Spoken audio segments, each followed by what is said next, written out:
tous et bienvenue dans Spoody Talks, le podcast qui vous aide à bouger plus, bouger mieux et surtout bouger ensemble. Aujourd'hui, j'ai le plaisir de recevoir Xenia, une femme exceptionnelle qui a marqué la gymnastique française.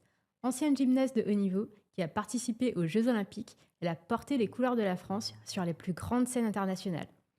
Aujourd'hui, elle accompagne les sportifs en tant que coach, mais avec une approche particulière. Elle place la santé mentale au cœur de son travail. Parce que derrière chaque médaille, chaque performance, il y a une histoire humaine. On connaît souvent les podiums, mais rarement les coulisses et les sacrifices derrière une carrière de haut niveau. Donc aujourd'hui, je vous propose de lever le voile sur cette réalité et de découvrir comment transformer cette expérience en force pour accompagner les autres. Xenia, merci d'être avec nous aujourd'hui. Dans un premier temps, emmène-nous dans tes premiers souvenirs de gymnastique. Comment une petite fille finit-elle par représenter les couleurs de la France aux Jeux Olympiques ? Eh bien, donc mon histoire, elle a commencé en Biélorussie. Je suis née en Biélorussie. J'ai commencé la gymnastique rythmique à 4 ans. Donc là-bas, il faut savoir que dans les pays de l'Est, pour les femmes, les petites filles, le premier sport national, c'est la gymnastique rythmique. D'accord. Ouais, et ma maman, elle en a fait quand elle était jeune. Et donc, c'est naturellement qu'elle m'a mis à la GR quand j'avais 4 ans. Donc au début, c'était un petit peu du jeu. Je courais un peu partout. Je me rappelle, j'ai quelques souvenirs un peu vagues. Et puis, mes parents ont décidé de partir en France, enfin plus à l'étranger de base. Ils voulaient aller en Italie, plus en Europe de l'Ouest. Et on a fini à Bordeaux. Enfin, eux sont partis à Bordeaux et moi, je les ai rejoints quand j'avais 6 ans. Donc, c'est ma D'accord. grand-mère qui m'a amenée en France quand ils étaient un petit peu plus installés. Et puis, de Bordeaux, on a atterri à Bourges, où je suis restée pendant 10 ans. Et ma maman voulait me mettre là-bas dans un club de gymnastique rythmique pour continuer. D'accord. Mais le niveau était très bas, selon elle, parce qu'en France, c'est beaucoup moins réputé et avancé au niveau du niveau. Et donc, elle s'est dit, je vais t'entraîner moi-même. Donc, voilà, on a commencé à s'entraîner ensemble. Moi, j'avais pas demandé grand-chose, mais voilà, elle m'a dit, on y va. Mm. Et on a fait 10 ans à Bourges. Donc, on était dans un club de gymnastique artistique. On avait un petit D'accord. tapis pour nous, pour s'entraîner. On avait voilà, très peu d'installations. Ouais. On a commencé voilà, tout petit et puis j'ai commencé à gagner les championnats régionaux, les zones, etc. à l'époque. Et quand j'ai lancé le cerceau, c'était trop bas. Le plafond, au bout d'un moment, je touchais le plafond et ça commençait à devenir dangereux. Et donc, on est passé au Krebs de Bourges, où là-bas, il y avait un grand gymnase avec un tapis qu'on enroulait et déroulait tous les jours. Ça, je me rappelle aussi. Et on partageait la salle avec des handballeuses, des basketteuses. Ouais. Enfin, voilà, on se partageait un petit peu la salle. Et puis, voilà, comme j'ai gagné les championnats de France plusieurs fois, mais je n'avais pas la nationalité à ce moment-là. D'accord. J'étais tout le temps à côté du podium. J'ai mis 10 ou 12 ans à l'avoir, la nationalité. Ouais. Et lorsque je l'ai eu, j'ai atterri donc à l'INSEP à Paris. On a déménagé. Et donc de 2010 à 2021, j'ai passé ma carrière à l'INSEP.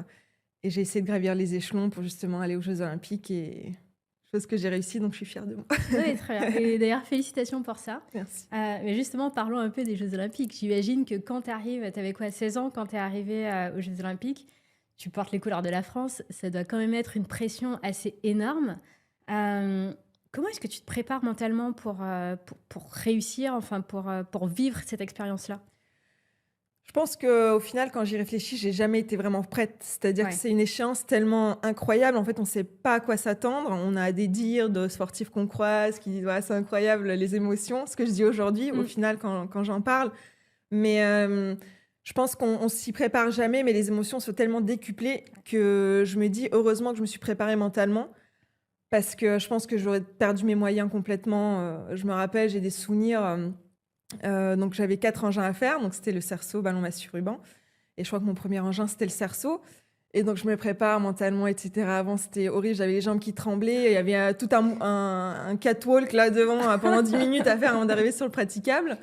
Et donc j'arrive, je fais mon passage super bien au cerceau et je sors et je m'effondre, quoi. J'avais envie de Ouais. pleurer et les émotions voilà, sont retombées. Et je me dis, en fait, j'ai 3 exercices encore derrière. Bon, allez, on y retourne. Et au final, après, j'ai été en finale. Ouais. Donc, je m'y attendais pas du tout. Je savais que la médaille, ça allait être très compliqué. Et voilà, déjà arrivé en finale, c'était incroyable. Et derrière, du coup, mentalement, j'ai craqué Ouais. sur le jour de la médaille. Et j'ai fait un peu n'importe quoi. Mais c'est pas grave. De toute façon, le sport, enfin, on le voit de plus en plus. C'est pas que physique, il y a la partie mentale qui est derrière. Je pense que tes performances dépendent grandement de la façon dont tu traites ton corps et ton esprit. Surtout quand on sait que quand on est enfin, dans le sport et surtout en compétition de haut niveau, c'est composé de victoires, c'est composé de défaites. Donc forcément, il faut pouvoir gérer tout ça. Donc je pense que toi, dans ta carrière, tu as eu des moments de grâce, mais tu as aussi eu des moments difficiles.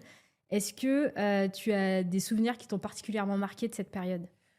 Bien sûr, disons que moi, je me souviens beaucoup des moments difficiles parce Ouais, que j'ai été dans un sport où voilà, on n'avait pas le droit à l'erreur, où clairement la phrase c'est, «Faut souffrir pour réussir». Donc ouais, c'est-à-dire que c'est un sport qui vient des pays de l'Est où la douleur, les blessures, on faut pas en parler, faut tout cacher parce qu'il y a la concurrence, parce que, voilà, on est censé être fort pour réussir. mmh, Et au début, quand j'étais jeune, j'y faisais pas trop attention parce que pour moi, c'était normal. J'étais dans un sport où il fallait être mince, donc ouais, le rapport au poids, au physique était aujourd'hui, il n'est pas normal. mmh. Donc c'est-à-dire on nous demande d'être maigre, de perdre du poids alors qu'à 14 ans, on pèse 20 kilos. Enfin, Ah tu vois, ouais, quand je me regarde sur les photos, je me dis: «C'est catastrophique». ouais, Et du coup, voilà, moi, je suis tombée dans les troubles du comportement alimentaire. Il y a beaucoup de dérives dans mon mmh, sport. Et au bout d'un moment, quand j'étais blessée, mentalement, j'y arrivais plus. Physiquement, tu vois, j'allais aux limites à chaque fois, tous les jours, je pleurais tout le temps parce que j'avais mal et j'avais la chance d'être à l'INSEP, donc de ouais, côtoyer des grands sportifs. Et je me dis: «Mais attends, ils ont l'air heureux, ils rigolent à l'entraînement avec leur coach et cetera et pourtant ils font des médailles olympiques». mmh, Je me dis: «Pourquoi pas moi? Pourquoi dans un sport comme ça, je dois souffrir pour ouais, réussir?» Et du coup, j'ai eu la chance de parler avec Teddy Riner, Elodie Clouvel aussi, par exemple, qui m'ont dit, Teddy, il m'a dit, bah, moi, je fais attention à mon mental, ouais, à mon physique. J'apprends à m'écouter et moi, c'est quelque chose dans mon sport que je n'ai jamais fait mmh, et voilà, il s'alimentait bien et cetera et il m'a dit: «Moi, je vois une psychologue» et moi, dans ma discipline, c'est quelque chose qui était, vraiment tabou de ouais, voir une psychologue. C'est qu'on est fou, qu'on est malade et ouais, qu'on n'est pas fort, justement. Et donc voilà, moi, j'ai commencé à avoir une psychologue, une préparatrice mentale aussi, qui m'a fait, gravir des échelons mmh, et justement aussi sortir des spirales comme les TCA où j'étais vraiment renfermée et je me dis: «En fait, soit j'arrête mon sport, soit j'essaie de faire autrement malgré les critiques, malgré les remarques que je peux avoir» et j'ai réussi toute seule, je OK, peux le dire très aujourd'hui. bien. Ouais, je suis fière de ça et quand j'ai arrêté ma carrière, j'étais plus ou moins dans un environnement sain. Ouais, Donc voilà, donc cette partie mentale, j'ai appris à la dompter un petit peu par moi-même, en lisant mmh, beaucoup aussi, tu vois? En essayant de m'approprier les choses et en me disant que la bonne voie, c'est ça. C'est tout le monde arrive aux Jeux olympiques en étant fort, physiquement, tout le monde est même mmh, si on a mal, on est, voilà, au oui. summum, mais c'est au mental que ça se joue et heureusement que j'ai eu recours à la préparation mentale pour pouvoir, voilà, gravir, cet échelon-là aux Jeux olympiques. OK, donc on peut dire que enfin, c'est grâce à ta préparation mentale que toi, tu as pu gérer la pression constante que tu avais au quotidien, quoi? Oui, tout à fait. Ça m'a donné des outils, en fait, pour me mettre dans ma bulle Ouais. et toutes les remarques que je pouvais prendre des entraîneurs, des juges à l'international et cetera, qui me disaient après un passage que je faisais super bien: «Là, tu es grosse, faut que tu perdes du Oh poids». là là. Moi, Ouais, c'était mon quotidien ouais. et du coup, voilà, j'essaie de me blinder clairement Mmh, pour essayer de prendre, au maximum de positif à l'intérieur de moi. Voilà, cette partie-là des remarques, aussi le stress avant les mmh, compétitions, accepter aussi que j'ai le droit à l'erreur parce que dans mon sport, quand on fait une erreur, c'est qu'on est nul, clairement. ouais, ouais. Comme peut-être dans d'autres sports aussi. Aujourd'hui, il y a beaucoup de jugements et cetera, alors que les gens ne connaissent pas vraiment les coulisses et ce qui se passe derrière la vie d'un sportif. Donc voilà, tout un panel d'outils qui m'a aidé à Ouais. aller jusqu'en haut et après je voulais aller jusqu'à Tokyo Mmh. et physiquement, j'étais blessée de partout donc j'avais aussi un soutien de la fédération qui était moindre parce qu'il y avait Paris 2024 et voilà, j'ai arrêté après les championnats d'Europe. J'ai pas réussi à me qualifier pour Tokyo et c'était difficile parce que c'était un échec quand même et les échecs dans le sport, c'est compliqué à digérer. Mais voilà, on fait preuve de résilience et on essaie d'avancer. Alors, ça me fait penser à plein de trucs, ce que tu viens de me dire. Le premier point, tu parlais justement du rapport au corps et du fait que, c'était obligatoire d'être mince et tout. Je sais que la société a un peu évolué, sur ce sujet. Mais est-ce que tu penses que c'est toujours présent aujourd'hui, quand même très ancré, dans la gym ou ça a un peu évolué avec, les nouvelles mœurs qui sont, présentes aujourd'hui?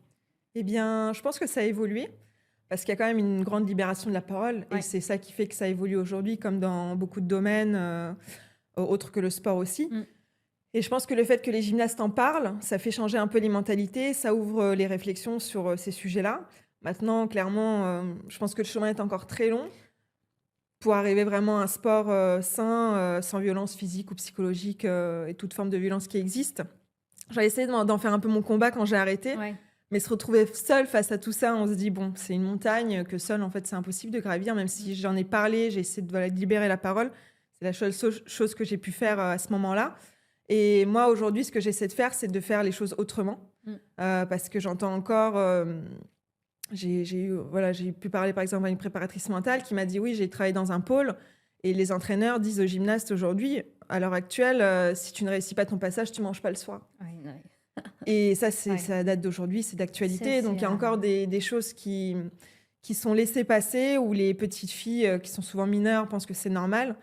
Et voilà, moi, j'essaie de libérer la parole aussi et justement de faire autrement. Je suis convaincue que c'est possible d'atteindre la haute performance sans passer par tout ça. Et aujourd'hui, je me dis, mais je vois pas l'intérêt, tu vois. Quand j'entraîne aujourd'hui, soit les petites que j'accompagne, les gens un peu lambda qui veulent se remettre en forme, c'est différent.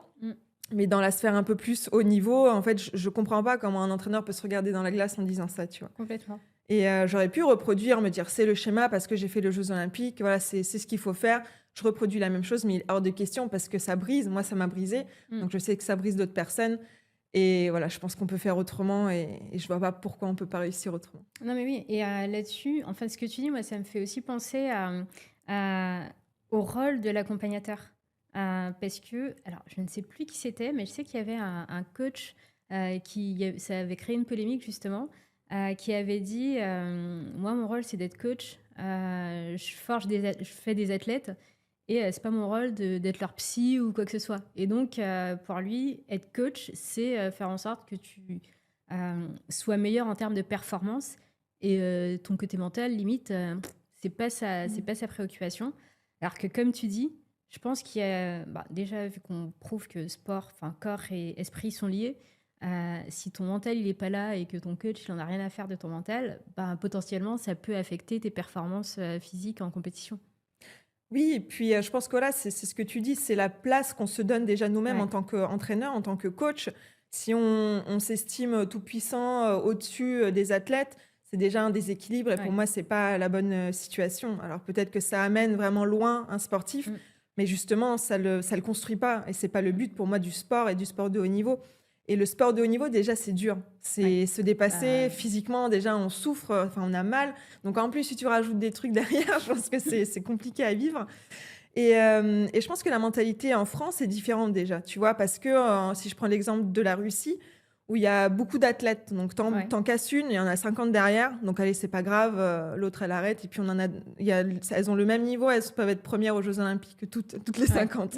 Et en France, il y a moins de viviers d'athlètes, et donc on peut moins se permettre de faire ces choses-là, même si c'est d'actualité encore. Et je pense que voilà, comme en France, on fait plus attention à la santé mentale. Et justement, encore une fois, la libération de la parole des athlètes, comme voilà, sur la santé mentale, sur la dépression, les burn-out, le fait que ça sorte, c'est hyper important parce qu'on n'est pas des super-héros. Enfin, on peut penser qu'on l'est, mais on ne l'est pas du tout. Non, mais complètement. Du coup, si on revient à ta carrière d'athlète de haut niveau, est-ce que tu peux nous parler des coulisses, justement, du quotidien ce que le grand public ne voit jamais, cette part, on va dire, invisible du quotidien d'un athlète. Qu'est-ce que vous vivez, quoi? Eh bien, ce qu'on vit, je pense que c'est une dimension parallèle. C'est-à-dire que moi, tu vois, j'ai connu aussi l'après-carrière. J'en parlerai un petit peu après, mais voilà, le sport de haut niveau, pour nous, c'est toute notre vie. C'est vraiment un investissement à 100% tous les jours. Et on ne peut pas se permettre, même si à la fin de ma carrière, j'ai essayé de trouver un équilibre, à un moment donné, je ne pouvais pas me permettre d'arriver à faire à 10% mon entraînement parce que je savais que je n'allais pas progresser, etc. Et donc, je pense que voilà, les coulisses, c'est ça. Moi, je m'entraîne 6 à 8 heures par jour, donc 35 à 40 heures par semaine. Avant les Jeux, j'ai fait 10 heures par jour. C'est excessif. Aujourd'hui, je m'en rends compte. Mais voilà, c'était le prix aussi de la réussite à ce moment-là. Voilà, c'est des blessures qu'on essaie de soigner, mais il y a quand même le temps qui joue contre nous, où il y a les compétitions qui arrivent, il y a la concurrence aussi. Donc, il faut se remettre en forme, remettre de sa blessure, mais pas trop perdre de temps. Donc, voilà, c'est vraiment un calcul de tous les jours. Et psychologiquement, c'est dur. De cette pression de la fédération, de l'extérieur aussi, du public, qu'on peut voir aussi sur les réseaux sociaux, qui est encore plus poussé aujourd'hui. Voilà, les critiques, où il faut justement un peu se blinder. Voilà, penser à soi, à ce qu'on veut nous et où on veut aller.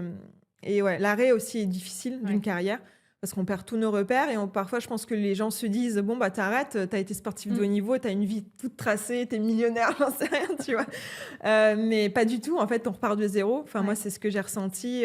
Je suis repartie de zéro.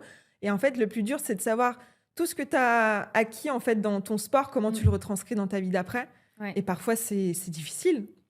Tu perds tes repères, tu plus d'adrénaline, et pendant 6 mois, je me suis plus entraînée derrière. Je voulais plus rentrer dans une OK. salle de sport. J'avais fait voilà, un peu une overdose du sport et après, voilà, j'ai appris à m'écouter Mmh. et à reprendre petit à petit et voilà, retrouver ses repères, et un sens à sa vie. C'est ça Ouais. qui est le plus difficile, et ce qu'on veut faire de notre vie parce que dans ma discipline, j'ai fait, voilà, toute ma vie, 6 à 8 heures par jour, du sport Ouais. et apprendre à faire autre chose, aimer autre chose, c'était compliqué, c'était tout un chemin. Bah, je pense, ce que tu me dis, ça résonne un peu parce que quand le sport a pris une telle importance, on va dire, dans ta vie, et que tu te dis: «Faut que je réapprenne à vivre, sans ce truc qui, était présent H24 dans mon existence».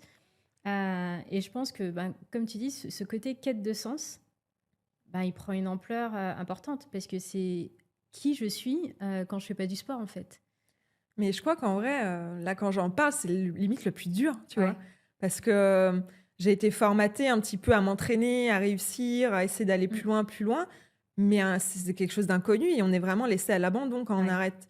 Il y a personne autour qui nous dit: «Ah bah tiens, faut faire ça, ça, ça». En fait, on y va par nous-mêmes, on essaie de faire des recherches, Mmh. et moi, ce qui m'a aidée aussi, c'est un suivi psychologique, Ouais. vraiment pouvoir être un peu, cadrée par rapport à ça pour pas partir dans des dérives, comme on le voit souvent chez certains sportifs. Et qui est totalement compréhensible parce que, voilà, on perd des repères et on parle de dépression, mais clairement, il y a une Ouais. dépression qu'il faut accepter aussi, voilà, une, remise en question un petit peu aussi sur ce qu'on veut et apprendre à faire un deuil Ouais. de notre passé, qui ne sera plus jamais comme avant et on se dit parfois: «Ah bah tiens, ma vie ça sera aussi fort que le sport de haut niveau», mais en fait, c'est ça le deuil, c'est que ça sera jamais aussi Ouais. fort, aussi Ouais. intense et dans le monde de l'entreprise, c'est quelque chose que tu retrouves moins et donc voilà, il faut trouver un équilibre et passer à autre chose, ce qui est très dur. Bon, en tout cas, merci déjà pour ce premier témoignage, autour du sport de haut niveau. C'est très enrichissant.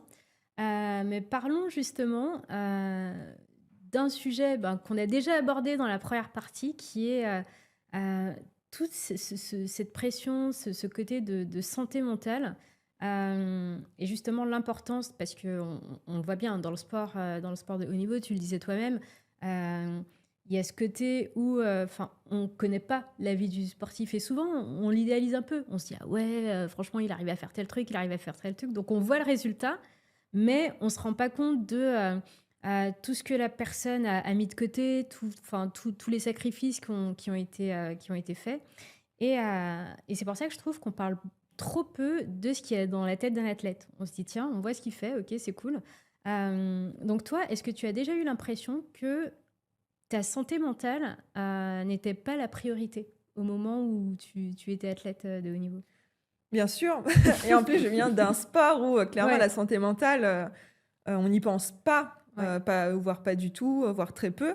Et même si, tu vois, je pense que c'est un peu la contradiction entre, ah bah, la libération de la parole fait que la santé Mmh. mentale, c'est important, mais on reste quand même dans les mentalités vachement figées à se dire: «Non, mais si on essaie de faire Ouais. autrement, bah, peut-être qu'on n'y arrivera Mmh. pas» et les gens, en fait, n'osent pas, essayer de faire autrement et je pense qu'il y a encore un peu une rigidité par rapport à cette chose-là.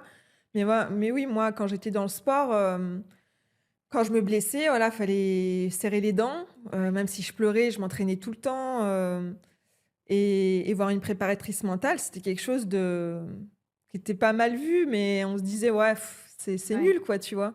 Et au final, quand je pense que mes entraîneurs voyaient un petit peu, le fait que ça apportait du positif, Mmh. là, ils se disaient: «Bon, bah, c'est bien, ça apporte du positif», mais c'était encore un peu, c'est très fermé, quoi. Ouais. Donc oui, clairement, je pense que la santé mentale, on en parle plus, on y fait plus attention, mais il faut clairement que ça soit une priorité. Par exemple, même si je vois aujourd'hui, hem, la partie physique, les kinésithérapeutes, tu vois, quand Mmh. tu te blesses, c'est pris en charge, au niveau des soins et cetera, mais la partie mentale, en fait, pas du Ah, tout. c'est pas du tout OK, Pas du tout. Quand d'accord, tu vois un c'est pas mis au psychologue, même par niveau, ouais. exemple, c'est pas du tout pris en charge Ouais. ou très peu, très peu. Donc on voit encore qu'il y a de l'évolution par rapport à ce sujet-là et je pense que, voilà, c'est pas encore très ancré. Alors, parle-nous justement de, ce suivi psychologique que tu avais. Hem, donc déjà, comment ça se passait? Est-ce que c'était quelqu'un quelqu'un que tu as choisi toi-même ou qui t'a été recommandé? Enfin, comment ça se passe, cette recherche de... Alors moi, du coup, donc après avoir parlé avec certains athlètes, je me suis dit: «Bah, j'aimerais bien tenter tout Ouais, ça» et à l'INSEP, on a à disposition des psychologues et des d'accord. préparateurs mentaux. Donc d'abord, j'ai commencé par la préparation mentale, donc j'ai Mmh. fait un peu plein de j'ai fait psychologue, préparateur mental, j'ai fait un peu dans tous OK. les sens. Il faut vraiment trouver quelqu'un qui nous correspond aussi, tu vois? Parce que c'est Mmh. vraiment, il y a quelque chose où on doit se sentir à l'aise pour parler de Absolument. certaines choses, qui nous touchent beaucoup et donc j'ai commencé par la préparation mentale et c'était, à l'INSEP donc et j'ai fait, jusqu'à la période des jeux avec cette personne-là et elle justement, je pense que c'est celle qui m'a apporté le plus, D'accord. sur un point clé, de ma carrière et justement qui m'a donné des outils, et ça m'a fait aussi, découvrir des choses en moi, prendre confiance en moi aussi, tu vois? OK. Voilà et puis après, j'ai préféré consulter une psychologue à l'extérieur de l'INSEP Ouais. parce que peut-être par peur aussi, tu vois? Il y a c'est quand même un petit monde où j'avais peur aussi qu'il y ait des choses qui se disent et cetera. Mmh. Donc là, j'ai préféré consulter à l'extérieur et faire mon petit bout de chemin, Mmh. en parallèle de ma carrière de sportif de haut niveau, physiquement. Ouais. Non, mais ça, c'est ce que j'allais te demander. Est-ce que tu avais pas, le fait que ce soit interne à l'INSEP, est-ce que tu avais pas peur que ce soit biaisé ou que justement ça puisse, jouer en ta défaveur d'avoir appel à de faire appel à quelqu'un enfin, qui soit à l'intérieur même donc C'est ça. En fait, c'est un petit monde, donc forcément, il y a de la ouais. communication entre le service médical et cetera et c'est quelque chose qui m'est arrivé, en fait. J'ai Mmh. parlé de certaines choses, notamment de mes TCA et Ouais. ça s'est retrouvé un peu éparpillé dans le secteur médical D'accord. et du coup, ça m'a un peu freinée. Je me suis dit: «J'ai pas envie de ça», Mmh. donc j'ai préféré un peu m'écarter et le faire, pour moi, voilà, avec mon petit bout de chemin, en temps voulu et voilà, comme je le pouvais et le voulais. D'accord. Donc tu nous as déjà donné quelques petites bribes d'informations, mais qu'est-ce qui t'a amené vraiment à faire de la santé mentale ton combat aujourd'hui? Eh bien, je pense que c'est le fait d'avoir vécu ces choses-là. Ouais. Je pense que c'est vraiment, en fait, quand j'ai arrêté ma carrière, je me suis dit: «OK, j'ai vécu ces choses-là, j'ai essayé de me reconstruire, je me reconstruis, pour être à peu près équilibrée aujourd'hui». Mmh. Mais en fait, moi, ce qui me mettait hors de moi, c'est que certaines petites filles le vivaient aussi Ouais. et je le savais et je le sais et quand j'ai commencé à libérer la parole, il y a beaucoup de choses qui sont ressorties, tu vois? Des Mmh. parents et cetera, dans certains pôles et c'est ça qui, en fait, qui me met hors de moi, c'est que personne, y prête attention et les petites filles, parfois, pensent que c'est la normalité comme moi je l'ai pensé à ce Ouais. moment-là. Donc c'est un peu, elles sont un peu enfermées et heu et voilà, donc la seule chose que je peux faire aujourd'hui, c'est d'en parler et Mmh. justement, comme je disais, de faire autrement. Mais ces choses-là existent, et en fait, ça déconstruit. C'est juste qu'après, le sport, pour moi, c'est censé être vecteur de force Mmh. intérieure, tu vois? D'avoir confiance en soi quand tu sors du sport et quand tu as pas confiance en toi quand tu sors du sport, c'est qu'il y a un problème. Tu vois? On est Quand tu d'accord. as l'impression que c'est toi le problème, que tu as mal fait les choses, que tu es Mmh. nul, que et voilà. Donc je pense que le fait de l'avoir vécu Mmh. et d'essayer de dire qu'on peut faire autrement, je pense que c'est la seule chose que je peux faire aujourd'hui. Ouais, c'est déjà beaucoup. Je pense qu'il y a beaucoup de choses qui sont aujourd'hui, qu'on voit aujourd'hui, qui sont faites parce que des gens ont parlé, hein, parce que des gens ont osé se dire: «Ben, tiens, ça, c'est pas normal, faut qu'on ouvre la parole sur le sujet», et c'est vrai que, c'est un peu particulier parce que je pense qu'il y a beaucoup de personnes aussi qui peuvent être drivées par la peur en se disant: «Ah bah non, je veux pas perdre ma place», ou Bien ce sûr. genre de choses et qui vont se dire: «OK, ben, même si je vois que c'est pas normal, je parle pas pour autant». Heu, donc le fait d'en parler, pour moi, ça ouvre déjà des portes, et comme tu disais, même toi, quand tu as commencé à libérer la parole, tu as eu des témoignages et tout, donc c'est qu'il y avait un vivier qui ne demandait qu'à être, découvert, donc je pense que c'est déjà ultra clé, de libérer la parole, sur ce genre de sujet. Ouais, mais comme tu dis, tu vois, pendant ma carrière, j'aurais jamais fait ça. Ouais. C'est justement Bah cette oui, peur, bah c'est c'est ça. exactement ça. Mmh, C'est on a peur de perdre notre place. mmh, Surtout que moi, j'ai toujours vécu un peu, on mettait des bâtons dans les roues parce que ouais, j'étais un peu étrangère. Ça, je l'ai toujours ressenti. ouais. Dès que je suis arrivée en France, je voulais aller dans un pôle et on m'a dit: «Tu es trop petite, tu es trop grosse». Et donc c'est D'accord. pour ça aussi que je suis restée avec ma mère parce que, Ouais, bah, on voulait pas forcément de moi. ouais. Donc c'était un mal pour un bien au final. Mais oui, j'ai toujours vécu ça et j'avais peur de perdre ma place et d'ouvrir quelque chose où on pouvait me dire: «Bah, c'est fini pour toi» et moi, il était hors de question avec tout ce que je traversais, toutes les Ouais. difficultés, de pas aller jusqu'au bout Et c'est pour ça que la libération de la parole se fait souvent des années plus tard, parce que les jeunes filles ou les jeunes garçons, toute personne a moins peur aussi. Ouais. Mais la peur reste présente même après, hein, pour se dire quelles répercussions il va y avoir. Et moi, je le sens aujourd'hui. J'ai des portes qui sont fermées devant moi parce que j'ai justement dit certaines choses. Ah J'ai ouais. mis en visibilité un peu un système qui est un peu obsolète. Donc voilà, j'en suis consciente. Maintenant, je suis en accord avec mes valeurs, avec ce que j'ai fait et je regrette pas une seconde. Complètement en phase avec toi là-dessus. Parlons un peu de ta reconversion. Donc maintenant, tu es devenue coach sportive. Qu'est-ce qui t'a donné envie de passer à cette phase de coaching? Bonne question. Parce que quand j'étais dans le sport, alors avec honnêteté, je me suis toujours dit je vais jamais entraîner, mais jamais. J'ai trop passé de temps dans une salle. Je vais plus jamais avoir affaire à ça. Sauf qu'en fait, j'ai commencé, je crois que pendant le Covid, je faisais toujours des masterclass un peu dans les clubs et ça j'aimais beaucoup, tu vois, apporter un peu mon expérience, etc. Et c'est plus pendant le Covid où il y a eu les visios, où j'ai fait un peu des coachings. Et comme j'étais un peu en parallèle avec encore dans ma carrière, voilà, c'était un petit peu de temps en temps. Et puis après, quand j'ai arrêté, en fait, c'est quelque chose qui est venu naturellement à moi puisque c'est quelque chose que je savais faire. Donc forcément, il faut aussi gagner de l'argent, il faut, tu vois, il faut avancer dans la vie. Donc c'est quelque chose que j'ai commencé. Et puis ça s'est bien développé. J'ai des petites de club, tu vois, que j'accompagne en tête-à-tête un petit peu sur de la progression. Ou alors j'ai des gens lambda où j'étais dans une salle de sport dans Paris. Voilà, ou des gens pour les remettre en forme, etc. Et moi, j'adore parce qu'il y a un côté humain. Ça, c'est quelque chose qui m'importe le plus. J'ai fait aussi une école de journalisme. Et voilà, j'ai pu choisir aujourd'hui. Je fais un peu des deux. Mais voilà, le coaching, c'est quelque chose qui me plaît parce que voilà, c'est jamais un jour comme un autre. La personne peut être en forme un jour et il faut adapter, moins forme un autre jour, à la malle, tu vois, et tu vas pas la forcer comme dans le sport de haut niveau. Tu vas pas lui dire, c'est pas grave, on y va avec un bâton derrière. Voilà, il est hors de question de faire ça, donc faut s'adapter, faut écouter la personne. Et les petites, c'est pareil, c'est des jeunes filles. Donc moi, j'adore travailler avec les enfants. Voilà, ils sont un peu comme ça, à regarder, à t'écouter.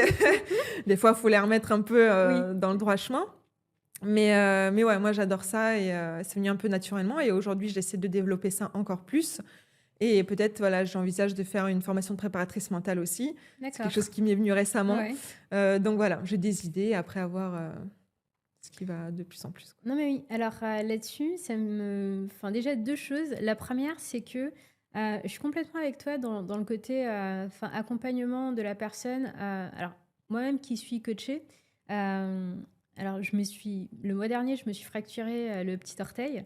Et effectivement, je me suis dit, bah tiens, je fais du sport 4 fois par semaine, je fais plus de sport parce que j'ai mon petit orteil et tout. Et quand j'ai commencé à revenir à la salle, bah, j'étais contente d'avoir mon coach parce qu'on a vraiment pu faire un programme adapté au fait que je pouvais pas rester trop longtemps debout sur mon pied ou ce genre de choses. Ce qui, je pense, si j'avais été livrée à moi-même en me disant, tiens, je me suis blessée, je vais reprendre le sport quand même parce que je commence à me sentir mieux, je pense que les résultats, les impacts sur mon corps n'avaient pas été les mêmes. Et donc, moi, c'est ce que j'apprécie beaucoup dans le coaching, c'est vraiment ce côté où, non, t'es pas là tout le temps, t'es pas tout le temps au top de ta forme. Il peut t'arriver des blessures, il peut t'arriver même des baisses de mental, tu vois. Je pense que, pour reprendre l'exemple de mon coach, c'est la semaine dernière, comme en ce moment, c'est pas mal intense à niveau boulot, ma séance de sport était nulle. Et il m'a dit, bah oui, ton système nerveux, forcément, il te prend pas mal d'énergie, ce qui fait que ton corps, il est pas au top. Donc oui, tes performances de cette semaine s'en retrouvent impactées. Et je pense que pour moi, ce côté accompagnement qui est aussi lié au mental par rapport à la fatigue ou pas mal de choses, c'est super bien de pouvoir couvrir les deux. C'est vrai que parfois, tout seul, c'est dur. Tu vois. Moi, quand j'ai arrêté le sport, voilà, je te dis, pendant 6 mois, je voulais plus retourner dans une salle de sport, même si c'était avec un coach, pour le coup, tu vois, parce que là, fallait que je fasse une pause. Mais voilà, même pour les objectifs de perte de poids, tout ça, tout seul, c'est hyper difficile. Donc, d'avoir quelqu'un derrière, même si ça reste un coût, forcément, je pense que c'est un soutien psychologique, justement, un peu en parallèle. Et voilà, c'est quelqu'un qui t'accompagne et je pense qu'on est un peu des psys aussi, tu vois, mais vraiment, tu arrives chez la personne, elle te raconte toutes ses misères, tous ses problèmes, mais moi j'aime bien, tu vois. Enfin, moi, je me sens utile à être là pour cette personne et même si je l'accompagne, physiquement pour la remettre en forme, mentalement, je trouve que je suis là aussi, tu vois? Donc c'est encore mieux. Mais je suis complètement d'accord avec toi. Tu vois, exactement comme, certaines personnes vont, interviewer des psys pour voir avec quel psy ils vont fonctionner, je pense que pour les coachs, c'est pareil. Tu vas voir plusieurs coachs et tu vas dire: «OK, j'aime bien sa façon de faire» ou «J'aime bien la façon dont, enfin, ne serait-ce qu'on enfin, la façon dont on communique» et cetera et je pense que ça, c'est ultra clé dans le cas du choix du coach. Hem, mais maintenant que tu es coach, est-ce qu'il y a des erreurs, que toi tu as vécues et où tu te dis: «OK, maintenant que je suis riche de ces erreurs-là, je vais adapter ma façon de coacher mes élèves»? Alors tu vois, en fait, c'est ça qui est intéressant, c'est que moi je coach du coup des gens un peu lambda, Ouais, voilà, qui sont plus dans la remise en forme et des petites qui sont un peu dans la sphère un peu compétitive. OK, Et je trouve, en fait, c'est ça qui m'a beaucoup appris, c'est que, en fait, j'ai une approche un peu différente forcément pour les 2, mmh, mais je peux pas entraîner, quelqu'un, qui veut juste se remettre en forme comme quelqu'un qui fait de la ouais, compétition. Et si j'entraîne comme, tu vois, avec beaucoup de rigueur, en dépassant ses limites comme moi on m'a entraîné, mais je crois que le lendemain il me dit: «Non, au revoir», mais vraiment. mmh, Et du coup, c'est ça qui m'apprend aussi, c'est que pourquoi, tu vois? Pardon. Pourquoi avec, une personne lambda, enfin, faut que je prenne en compte, ouais, et cetera. Parce que, bah, forcément, il faut l'accompagner et avec une petite fille qui fait de la compétition, pourquoi il faut être carré, mmh, exigeant et tu vois, la pousser, être dans le dur constamment, alors qu'en fait, c'est la même approche juste pour des objectifs différents. mmh, Même si ça demande plus de rigueur, peut-être un petit peu plus de rigueur, où voilà, il faut être toujours à 100. Moi, c'est ce que je demande aux élèves que j'accompagne, où voilà, pour atteindre vraiment l'excellence, il faut être 100 tous les jours, même si on est diminué, sur le moment même par des blessures et cetera. Il faut aller à 100, mais toujours en essayant de s'écouter. En ouais, s'écoutant, en essayant de elle a pas envie de faire un truc, ben, on fait autrement. Tu vois? Elle a mmh, mal au genou, on va pas faire mal au genou, pour, atteindre la performance. On fait autrement, en essayant de travailler différemment et en essayant d'atteindre l'objectif ensemble, tu vois? Moi, je ouais, suis pas là pour, c'est ça, je pense où je suis contente aujourd'hui. C'était peut-être différent quand j'entraînais, quand j'étais encore dans le sport, où j'avais cette mmh, rigueur envers moi-même et j'avais peut-être moins encore ce recul, tu vois? Pour mmh, essayer d'accompagner, les autres. Mais aujourd'hui, j'ai un peu plus de recul ouais. et plus de patience aussi, je pense. Très important. Surtout, si tu es avec des enfants, je pense que ta patience, elle est, C'est ça. à rude épreuve.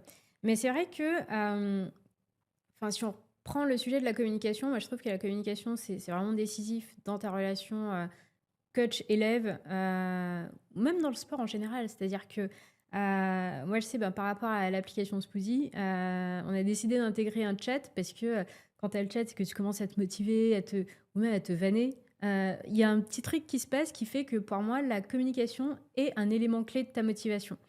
Et de la même façon, comme toi tu disais, les coachs sont des psys, bah, c'est un peu pareil. C'est comment est-ce que je me sens quand, est-ce que je vais à reculons voir mon coach? Je sais que par exemple moi, je pourrais pas être avec, le type de coach très bourrin, qui te dit: «Allez, on y va, pas de repos et tout», qui crie tout le temps. Ça, je sais que je pourrais pas. Alors qu'il y a des gens, c'est C'est ce qu'il ça, leur faut. Ils ont c'est ça. besoin de ça. Ils se disent: «Mais non, mais si ton coach il te crie pas dessus, c'est pas un coach», tu vois? Donc Mmh. je pense que chacun a sa façon de communiquer et c'est vrai que le choix de cette communication, ben, elle impacte aussi ta comment dire? Ta relation avec tes élèves. Hem, mais du coup, donc toi, tu disais que tu t'adaptais un peu à ton style, enfin à ton type d'élève. Donc toi, tu as plus des personnes un peu remises en forme et cetera. Petite question, est-ce qu'il y a des profils que tu vas pas prendre? Ou tu prends vraiment, tu pas de tu sais Mmh. que tu peux t'adapter à tout le monde et tu fais pas spécialement gaffe au profil? Non, franchement, moi, je prends tout le monde parce que j'estime que tout le monde a le droit à la progression. Que ce OK. soit une gymnaste débutante, par exemple, tu vois? Une personne qui a jamais fait de sport de sa vie, Ouais. ou quelqu'un qui veut faire un marathon ou, un Ironman, tu vois? Mmh. C'est des objectifs différents, mais pour moi, tout le monde a le droit d'apprendre et c'est pas parce que j'ai fait les jeux olympiques que, je vais sélectionner que des gens, Ouais. qui veulent faire des performances incroyables et j'apprends aussi à travers ces personnes-là, tu vois? Mmh. Justement d'être plus patient, d'adapter encore plus et comme tu dis, il y a des méthodes d'entraîner, ou de coacher qui sont différentes, d'un profil à un autre et s'il y en a avec qui je peux être un peu plus dure, pour les gymnastes par exemple plus petites, Ouais. et d'autres que je vais être un peu plus sensible, parce que justement, la gymnaste est plus sensible et il faut y aller plus en douceur. Et si je suis comme ça avec celle qui est un peu freestyle, elle va passer 3 heures sur le praticable à regarder le plafond, tu vois. Donc il faut adapter sans être dur, tu vois. Enfin, pour moi, il faut être exigeant, mais il faut pas être dur. Et il y a des mots à employer, il y a des mots que j'emploie pas, qu'on m'a dit à moi-même, qu'il est hors de question que je dise certaines phrases. Et si par exemple, faut le faire subtilement, en écoutant. Et la communication, c'est ce que tu dis, c'est clé pour moi. Et dans toutes les sphères, que ce soit dans la sphère privée, dans la sphère professionnelle, je pense que moi j'ai connu une rigueur où j'avais le droit de rien dire. Et j'ai appris à essayer de libérer ma voix, tu vois, essayer de dire ce que je ressentais, que ce soit avec ma mère ou d'autres entraîneurs. Et c'est ça qui m'a fait grandir aussi. Et c'est grâce à ça que je suis là aujourd'hui. Ok. Euh, Est-ce que tu penses, par rapport à toi, tout ce que que tu as pu traverser, ou même la façon dont tu coaches ou la façon dont tu as été coaché, est-ce que tu penses qu'on peut, si je reprends le sujet de la santé mentale, vraiment concilier performance et santé mentale? Parce que on en parlait tout à l'heure en parlant de sport de haut niveau, des sacrifices, etc. Forcément, si tu veux atteindre un certain niveau, souvent c'est synonyme de sacrifice, ce qui fait que ton bien-être mental peut potentiellement être impacté. Est-ce que tu penses qu'il y aurait une façon de faire qui permettrait de concilier recherche de la performance et bien-être mental en même temps? Alors, c'est une question difficile, mais je pense qu'il n'y a pas une seule méthode. Tu vois, il y a Ouais. autant de méthodes que de personnes. Mm. Et je pense que l'accompagnement psychologique et mental, pour moi, il est fondamental dans le sens où moi, si je ne l'avais pas eu dans ma carrière, je pense que j'aurais jamais été aux Jeux Olympiques à faire ce que je faisais. Ouais. C'est-à-dire qu'à un moment donné, j'ai atteint un point de non-retour où ce cap-là m'a permis justement d'avancer et de faire abstraction de certaines choses et justement d'aller où je voulais. Tu vois, je pense que moi, si j'avais pas eu recours à ça, j'aurais soit arrêté, soit fait un burn-out ou j'aurais fini à l'hôpital, clairement. Donc ouais, moi, ça m'a aidé. Et je pense que à un moment donné, c'est quelque chose en plus. C'est-à-dire que le physique et le mental, c'est de pair. Ouais. Tu sais, moi, je lis beaucoup aujourd'hui. Et pour moi, il y a un livre que je peux conseiller, par exemple, qui s'appelle Dis-moi où tu as un mal, je te dirai qui tu es, de Michel Odoul. Ok. Et en fait, ça parle un peu des énergies, etc. Et que toutes tes douleurs, en fait, c'est des tensions qui ressortent et qui sont liées au mental et au physique. C'est pas juste une douleur comme ça. Moi, c'est mes convictions, tu vois. Après, chacun pense ce qu'il veut. Mais moi, ça m'a énormément parlé, ouvert l'esprit. Et voilà, moi, je pense que le mental et le physique sont liés. Et on va encore plus loin en faisant attention au mental qu'en faisant juste attention au physique. Très bien. Parlons du côté social aussi. Je sais que typiquement, nous, chez Squeezie, il y a ce côté où où on pense que l'expérience sociale, elle est clé. Et c'est justement pour ça qu'on crée les défis entre amis. Est-ce que toi, tu t'entraînais seule? Est-ce qu'il y avait une communauté? Enfin, comment ça se passe, le côté communautaire, on va dire, dans la gymnastique? La majorité du temps, je crois que je m'entraînais seule. Ok. Quand j'étais au Krebs de Bourges, forcément, il n'y avait pas de vivier d'athlètes, il n'y avait pas de groupe de GR où il y en avait très peu. Mais j'étais majoritairement avec ma mère en face à face. Et puis après, quand je suis arrivée à l'INSEP, on était 5 individuels, parce qu'il y a l'individuel et l'ensemble. Moi, j'étais Ouais. qu'en individuel. Et on était 5. Elles ont arrêté au fur et à mesure où elles ont arrêté. Et du coup, je me suis retrouvée toute seule. Et c'était très compliqué à vivre. C'était très compliqué à vivre parce que tous les jours, 24 heures sur 24 avec sa mère ou même si ça était un autre entraîneur, tu vois, c'est très compliqué. Et s'entraîner en groupe, ça donne de l'émulation, tu vois, ça fait aller plus loin. Même si tu as un peu de concurrence, ça te permet de te dépasser aussi. Tu as des épaules sur qui te reposer aussi. Donc forcément, je pense qu'en groupe, c'est bien. Après, je pense que c'est bien de faire les deux aussi, tu vois, d'avoir un truc un peu solo. Et puis, moi, je sais qu'aujourd'hui, j'adore faire des trucs en groupe. Alors que toute ma vie, j'étais toute seule. Et justement, aller courir avec quelqu'un ou faire du sport avec d'autres personnes, moi, ça me motive. Sinon, clairement, je vais pas à la salle de sport. Il y a beaucoup de personnes comme ça, oui. C'est ça. Donc voilà, moi, ça me motive beaucoup. Et oui, je pense que le côté social est hyper important. Et même encore une fois, pour la tête, pour se libérer, pour partager des bons moments, pour rigoler. Mais oui. Je pense en effet que le côté social, déjà, tu as tout ce côté où ça permet de casser un peu l'isolement. Et comme tu dis, après, je pense qu'il y a aussi certains moments où tu as envie de te retrouver seul avec toi-même. C'est ça. Donc, le mix pour moi, est très important. Et moi, tu vois, je le vois sur les petites que j'accompagne. Ouais. J'en ai 2 qui ont un peu le même, niveau et un profil Mm. similaire et du coup, quand elles sont toutes seules avec moi, elles prennent le temps, tu vois? Elles se reposent et quand je les mets toutes les 2, en 10 minutes, elles ont tout fini. Donc Ouais. tu vois, c'est naturel, en fait Mm. et c'est trop bien de voir ça. Non, mais complètement. Donc, du coup, ça veut dire que toi, de temps en temps, tu arrives un peu à intégrer un peu de communauté dans tes cours, enfin, où c'est plus un plus gros ratio d'individualité, pardon, et un petit peu de communauté de temps en temps. La majorité des cours que je fais, c'est des cours particuliers, du Ouais. coup. Et voilà, j'essaye de rassembler un petit peu sur les profils qui sont un peu similaires. Mm. Et je fais aussi des cours collectifs. Ok. Voilà, mais majoritairement, c'est des cours particuliers. Ok, très bien. Alors, si on parle de façon concrète, est-ce que tu as des petits conseils, des routines que tu fais justement pour maintenir ton équilibre mental et physique? Tu parlais déjà du livre que tu conseillais, que je mettrai dans les, en description pour que les gens puissent l'acheter. Mais est-ce que toi, tu as des conseils, des routines pour ton équilibre? Alors moi, c'est vrai que quand j'ai arrêté, enfin, je suis partie dans tous les sens. Enfin, tu Ouais. vois, mentalement, en fait, c'est comme si je voulais exploser parce que en fait, j'ai tout le temps appris à tout gérer dans mon sport. J'arrivais, Ouais. j'avais ma routine, je contrôlais tout, tu vois? Et j'étais obligée de tout contrôler, pour, pour aller faire mes compétitions et ce que je voulais faire sur le praticable. Et du coup, quand je suis arrivée dans le monde un peu, normal, Ouais. tu vois, j'ai fait, des stages en entreprise et j'avais la même vision. J'arrivais, je faisais mes trucs, Ouais. j'atteignais des objectifs et je voyais les gens à côté, ils étaient là, cool. Ils faisaient leurs trucs en une journée, ils allaient faire des petites pauses et j'ai fait: «Mais what? Qu'est-ce qui se passe?» Et du coup, voilà, j'ai dû apprendre à m'adapter un peu à ce Ouais. monde et tu vois, j'avais une certaine tension à l'intérieur de moi parce que mon corps, j'ai toujours appris à le contrôler et j'avais besoin de relâcher et j'ai trouvé un peu, ça s'appelle la réinitialisation du nerf vague. En fait, c'est un peu, Ok.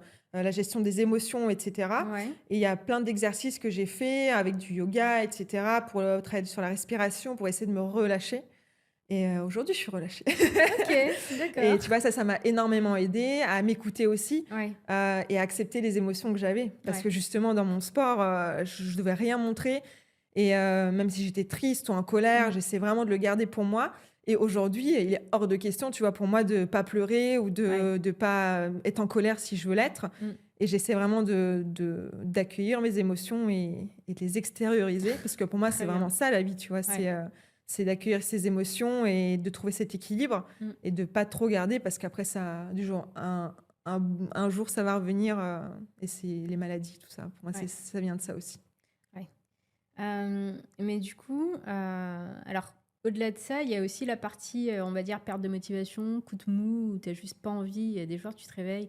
Je sais que, bon là, c'est l'été, mais je sais qu'en hiver, très fréquemment, tu te réveilles, tu te dis non, aujourd'hui, ce ne sera pas possible. Donc toi, est-ce que tu as des astuces anti-flemme pour rester motivé, même quand on n'en a pas envie, que c'est un petit peu dur?